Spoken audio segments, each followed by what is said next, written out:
Hey, hello and welcome. My name's Paul Ryder and welcome to the video of a strategy that you could use if you find yourselves in the midst of somebody who keeps offloading their problems again and again, but they never seem to get to a solution and just keep overbearing you with everything that's going wrong in their life.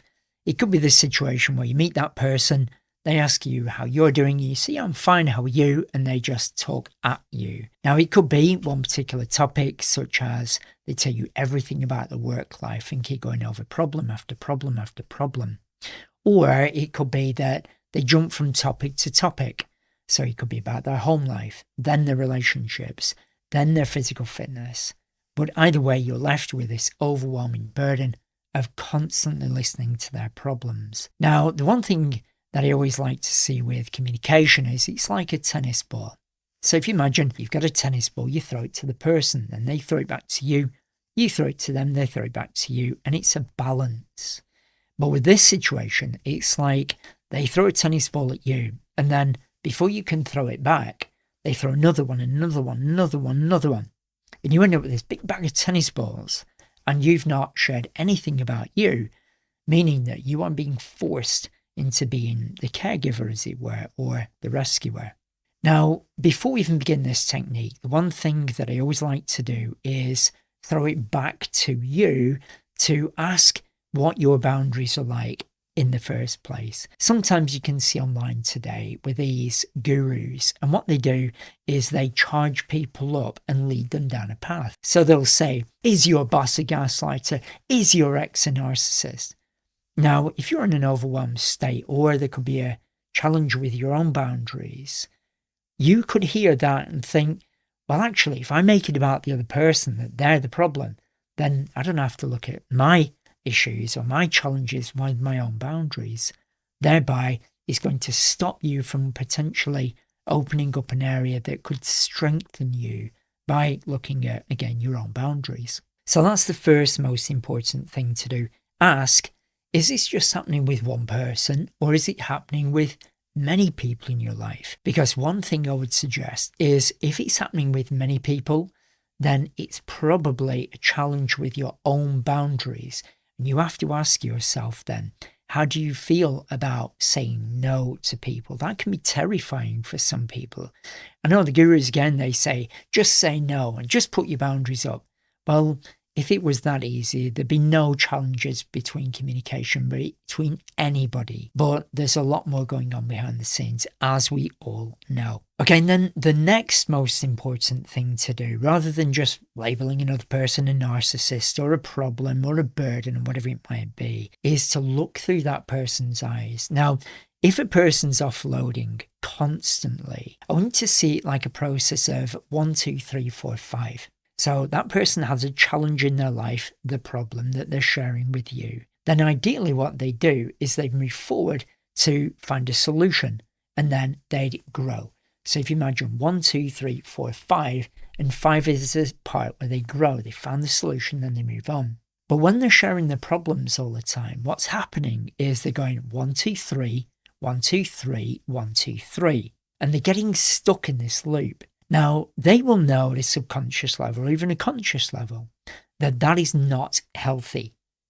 But they keep going over it again and again and again. They're stuck in this loop. So what's happening is they are stuck in a trauma response. So they've got a problem, and then the issue is that they've got a trauma reaction based on taking responsibility for that action. So it could be, I've got this problem, I could think about things to do, but I'm really scared that it might go wrong. So I will just keep going back to square one. 1, 2, 3, 1, 2, 3, 1, 2, 3. If you can see the pattern there. So I hope that helps there, just by seeing that if a person is offloading, it's not they're a narcissist, it's not that they're a problem, it's an individual who has had some kind of trauma in the past in some way. They're stuck in a loop and they're struggling to move to 4 and 5. However, one thing is that if, say, for example, it's just the odd person in your life that's doing this to you, you have to first ascertain what is the importance in your life with this person. So is it a person that you just see once every now and again in a shop? Or is it somebody who's really close to you in your life And if they keep doing this, the anxiety could be that there could be a rift build up and the connection breaks. So you have to ask yourself, is this technique worth doing with this person because of the long-term results? And if it is, then you have to take it with care and empathy and strategy. Whereas if it's a person that you might not really have any connection with and you don't really want to have a long-term connection with, this technique might not work, because you might just need to say, right, this is where we part company and move on. So we know the situation. We know why the person is doing what they're doing with offloading their problems. You've looked inside yourself and asked yourself, does this show up with just one person? Does it show up with multiple people? And then you've asked yourself the question of, what relevance does this person have in your life? So with all that said, now let's move to the technique itself. Now the technique itself is actually quite straightforward. It's one phrase of 8 words. Now this is nothing new. I remember hearing this probably on a course I was in 1998. And the phrase is, that you could say, if it's relevant in the situation, is the person's offloading, they're talking at you, they're telling you all the problems again and again, 1, 2, 3, 1, 2, 3, 1, 2, 3. And the phrase that you could use is, what are you going to do about it? Now, the reason that this phrase can be extremely powerful is because if a person's offloading and you tell them to shut up, they're going to get pushback from that. They'll feel maybe offended, upset, may not even speak to you for days on end. So you're not pushing back at them. What you're doing is you're asking them a question. So in essence, remember, 1, 2, 3, 4, 5. You're there with them. And again, it's only if you want to support a person in this role. You're asking them what they could do to move forward and being there with them while they find that solution. You're not telling them what to do, because in that situation, if they say, here are all my problems, and you tell them what to do, of, well, do this and you'll get a solution, do that and you'll get a solution. What you're doing is, in essence, you're disempowering them. So if you say to them, what are you going to do about it? You're saying that you're there with them, but you believe in them enough that they can come up with their own solution. But remember, that 4 and 5 to them, that taking action and finding a solution, could be a trauma reaction. Now, again, I remember seeing this online a while ago, that somebody actually said, how to guarantee stopping a complainer. Now, if you ever hear somebody online say, use this technique to guarantee to stop somebody doing a certain response, you are listening to a person who's blatantly lying. Because in communication with other people, it is impossible to predict an outcome of what an individual will say. You could say this phrase to 10,000 people and have 10,000 different responses, because every person's reaction is as unique as their fingerprint. It could be that they've had a coffee. It could be that they're on a hangover. It could be they've just had an argument with their spouse. It could be that they're in a really, really great mood. Today they'll come up with a solution and tomorrow they'll be back to square one. So you have to understand that this technique may work in some situations, but it may not work in others. You're asking the question, what are you going to do about it? Subconsciously, you're asking them for a result. And you're also subconsciously saying, I believe in you enough that you can come up with your own solution. So you're not listening to them endlessly, you're helping them move forward. Okay, now from this situation, the person then has 2 options that they can use. They have option number 1, where they can totally ignore you and go back to number 1, 1, 2, 3, and carry on telling you all the problems. But then they've ignored you. You ask them a question, so they know that they'll be disconnecting. So that will be quite telling, that they don't want to take responsibility. And then that will send you a message of, how much of that do you want to take before you feel it's unhealthy for you and you want to disconnect? Or they could take you on your question and say, well, actually, I'm maybe not getting as much results at the gym as I could do. and I could maybe train twice a week, 3 times a week. So they come up with their own solution, thereby moving from 4 to 5. Now, they might say it once and then go back and then start offloading the problems again. You might need to reaffirm these questions a few times when you meet them. And again, it depends on that person's relevance in your life. Because if it's somebody you don't really have much of a connection with, then you've got to ask yourself, well, is this connection worth the investment of your time to keep asking this question? What are you going to do about it? But if it's somebody who is very important in your life, you may need to assert this again and again and again, and maybe just pull back a little bit, give them a time to offload, and then ask the question.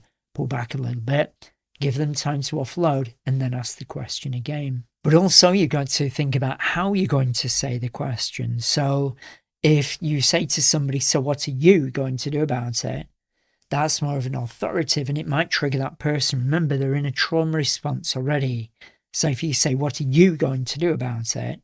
Then that could re-traumatize them. They shut down even further. They might give you a response, but they won't really take it seriously because they might feel overwhelmed. So when you ask this question, ask it with empathy. Feel with that person.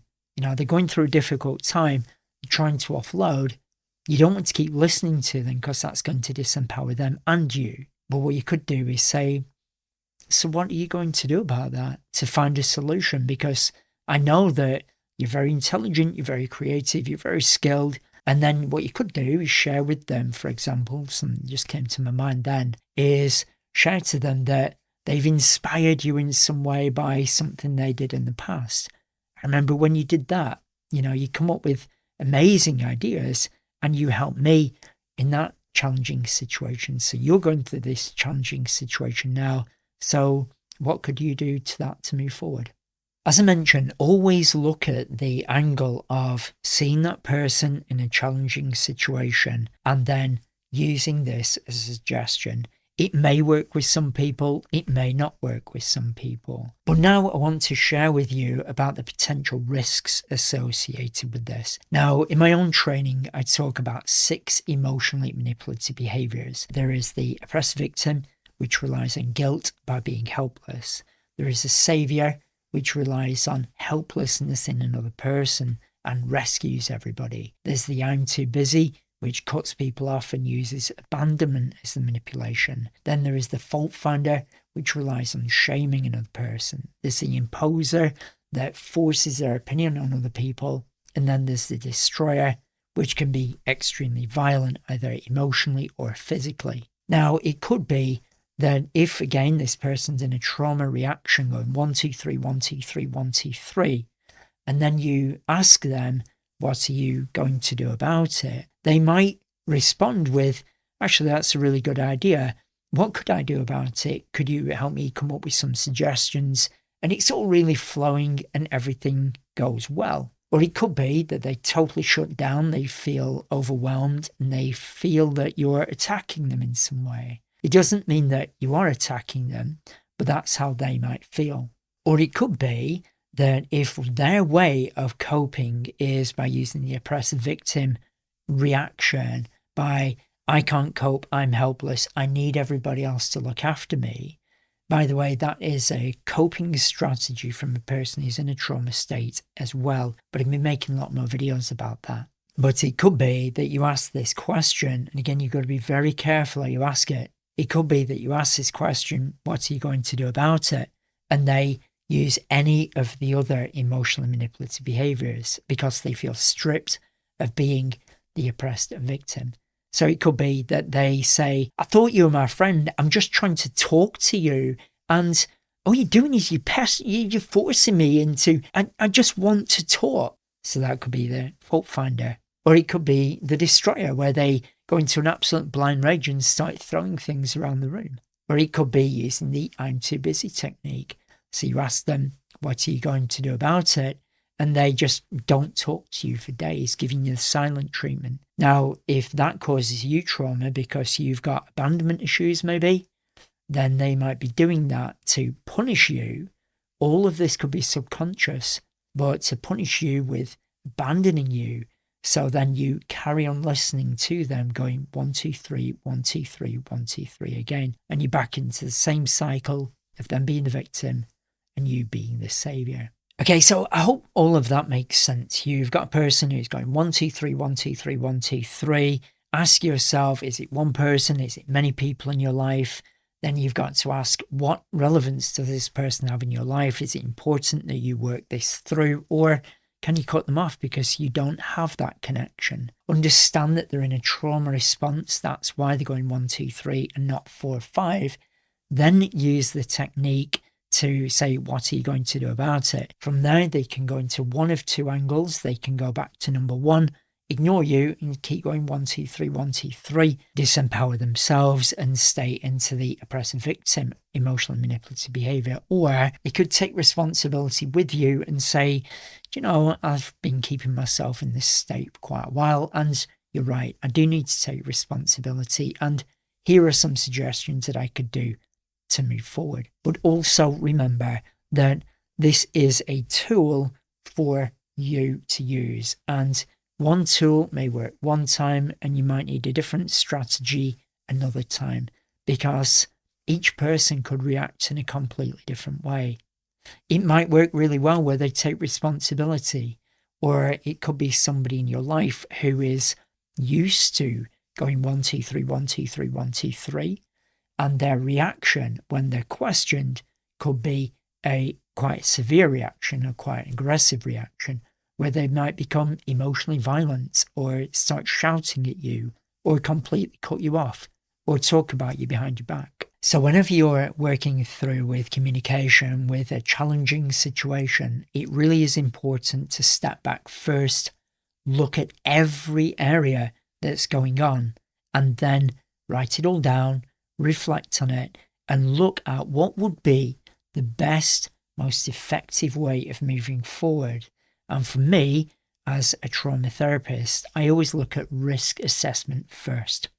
So go through everything that you're experiencing in this situation and write down what could go wrong, what could go wrong, what could go wrong, what are the risks, what are the risks, what are the risks. Because if you've made a contingency plan for everything that could potentially go wrong, you will keep yourself safe at all costs. So if you've got any questions about this video, or any thoughts have arisen, or anything that you'd like to expand on, feel free to put them in the comments below. With this channel, it's all about all of us working together, because there may be things I've not put in this video that didn't come to my mind, but you thought of, and what you might be thinking of could be very, very relevant to somebody else reading the comments. Thereby, we all work together to help each other grow. So if you've got any questions or any thoughts or reflections, put them in the comments, because you never know, it could change somebody's life. So I hope this video's been a lot of use and giving you a bigger perspective of what might seem a really easy thing to say to somebody, what are you going to do about it? There is a whole area that needs to be reflected on before using this one technique. And remember, these techniques and strategies are like tools in a toolbox. Okay, so we've reached the end of the video for today, and I really do hope that this technique and strategy and its overview and explanation will support you if you ever do find yourself in a situation where somebody's offloading. Now, I make lots of videos, so if you have any areas that you'd like me to discuss in future videos, put them in the comments below. And let me know how you get on with this strategy. What did you find? Did you try it with different people? Were there challenges along the way? Again, if you put them in the comments, and let's build that community where people can support each other through these potentially challenging situations. Where I remember a phrase from one of my favourite films, King Arthur, from Guy Ritchie, and the phrase was, why have enemies when you can have friends? So let's work together to create harmony with as many people as we can.